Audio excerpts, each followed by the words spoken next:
ఓం శ్రీ మహాగణాధిపతయే నమ. ఓం శ్రీ గురుభ్యో నమ. ఓం నమ శివాయ. శివపురాణంలో మార్కండేయుడు గురించి తెలుసుకుందాము. గురుదేవా, మార్కండేయుడు ఎవరు? అతని చరిత్ర ఏమిటో వివరించండి అన్నాడు నారాయణ భట్టు. చెప్పటం ప్రారంభించాడు రత్నాకరుడు. పూర్వకాలంలో మృకండు అని ఒక మహర్షి ఉండేవాడు. ఆయన భార్య మరుద్వతీదేవి పరమసాధ్వి, మహాపతివ్రత. వారికి సంతానం లేదు. ఒక రోజున మిగిలిన మహర్షులతో కలిసి మృకండు సత్యలోకానికి వెళ్ళాడు. అక్కడ సంతానం లేని వారికి ఉత్తమ గతులు లేవు.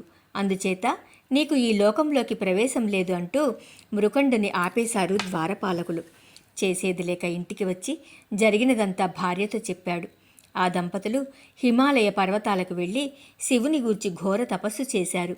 వారి తపస్సుకు మెచ్చి ఈశ్వరుడు ప్రత్యక్షమై ఏ వరం కావాలో కోరుకోండి అన్నాడు. ఆ దంపతులు సంతాన భాగ్యం కావాలి అన్నారు. దానికి ఈశ్వరుడు, ఋషి దంపతులారా, మీకు సంతాన యోగం లేదు, అయినా తపస్సు చేసి అర్థించారు కాబట్టి బుద్ధిమంతుడు వేదాంగ విధుడు అయిన బాలుని ప్రసాదిస్తాను, కానీ అతని ఆయుష్ 16 సంవత్సరాలే ఉంటుంది అని చెప్పి అంతర్ధానమయ్యాడు.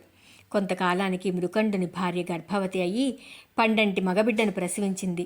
మునీశ్వరులంతా ఆ బాలుడికి మార్కండేయుడని పేరు పెట్టారు. మార్కండేయుడు మహాశివభక్తుడు. పిల్లవాడికి 5వ ఏట అక్షరాభ్యాసం చేశారు. మునీశ్వరులంతా అతన్ని దీర్ఘాయుస్థిరస్తు అని దీవించారు. బాలుడు అల్పాయుష్కుడు అని ఈశ్వరుడన్నాడు. దీర్ఘాయువు కమ్మని మునీశ్వరులు దీవించారు. ఏం జరుగుతుందో, దైవ సంకల్పం ఏ రకంగా ఉన్నదో అని ఊరుకున్నాడు మృకండు. మార్కండేయుడు ఏకసంధాగ్రాహి.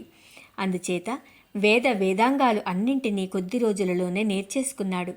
అతి చిన్నతనంలోనే మహాపండితుడైన మార్కండేయును చూసి చుట్టుప్రక్కల వాళ్ళు, తల్లిదండ్రులు అంతా ఆనందించారు. పిల్లవాడు మహాపండితుడు అనే ఆనందం ఒక ప్రక్క, అల్పాయుష్కుడనే బాధ ఇంకొక ప్రక్క. తల్లిదండ్రులు మాత్రం ఆశ నిరాశల మధ్య ఊగుతున్నారు. ఈ రకంగా 15 సంవత్సరాలు గడిచాయి. ఒక రోజున నారద మునీంద్రుడు మృకండుని ఆశ్రమానికి వచ్చాడు. అర్ఘ్యపాద్యాదులిచ్చి గౌరవించాడు మృకండు. కుశల ప్రశ్నల తర్వాత మాటల మధ్యలో మార్కండేయుడిని చూసి, సాముద్రిక లక్షణాలను బట్టి ఈ బాలుడు చాలా గొప్పవాడవుతాడు, భక్త శిఖామణి అవుతాడు, లోకైక పూజ్యుడవుతాడు, కానీ ఇంకొక సంవత్సరమే ఆయుర్దాయం ఉన్నది, విచారించి లాభం లేదు. ఈ బాలుడు శివభక్తుడు, శివుడు భక్త సులభుడు. శివుని భక్తితో మెప్పించి వరాలు పొందటం అతి తేలికైన పని.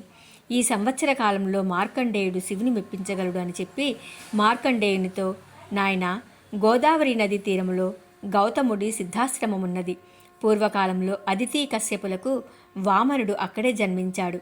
అందుచేత అది పెద్ద జనార్దన క్షేత్రము అని కూడా పిలువబడుతుంది. అక్కడ రాజరాజేశ్వరి, సోమలింగేశ్వరులున్నారు. గతంలో శ్వేతకేతు అనే మహారాజు శుక్రుడు ఆ ప్రాంతంలోనే పరమేశ్వరుణ్ణి ఆరాధించారు.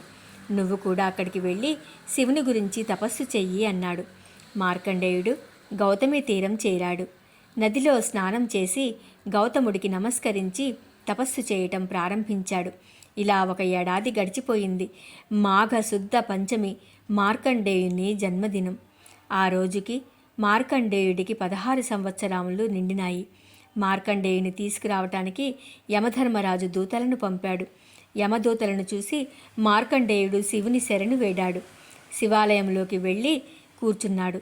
యమదూతలు ఆలయ ప్రవేశం చెయ్యబోయారు. కాలభైరవుడు గదతో వారిని అడ్డగించాడు. దూతలు జరిగిన విషయాల్ని తమ ఏలికకు విన్నవించారు. మాఘ శుద్ధ సప్తమి యముడు దున్నపోతునెక్కి మార్కండేయుని కోసం బయలుదేరాడు. నదీ స్నానం చేసి శివుడికి అభిషేకం చేస్తున్నాడు మార్కండేయుడు. మార్కండేయుడిని రమ్మని పిలిచాడు యముడు. పూజ మధ్యలో ఉన్నది. శివపూజకు అంతరాయం కలిగించవద్దు. సకల ధర్మవేత్తవు, నీకు తెలియని ధర్మం లేదు కదా అన్నాడు మార్కండేయుడి. తను పిలిస్తే ఒక బాలుడు రానన్నాడు. యమధర్మరాజుకి కోపం వచ్చింది. వెంటనే చేతిలోని పాశం మార్కండేయుడి మీదికి విసిరాడు.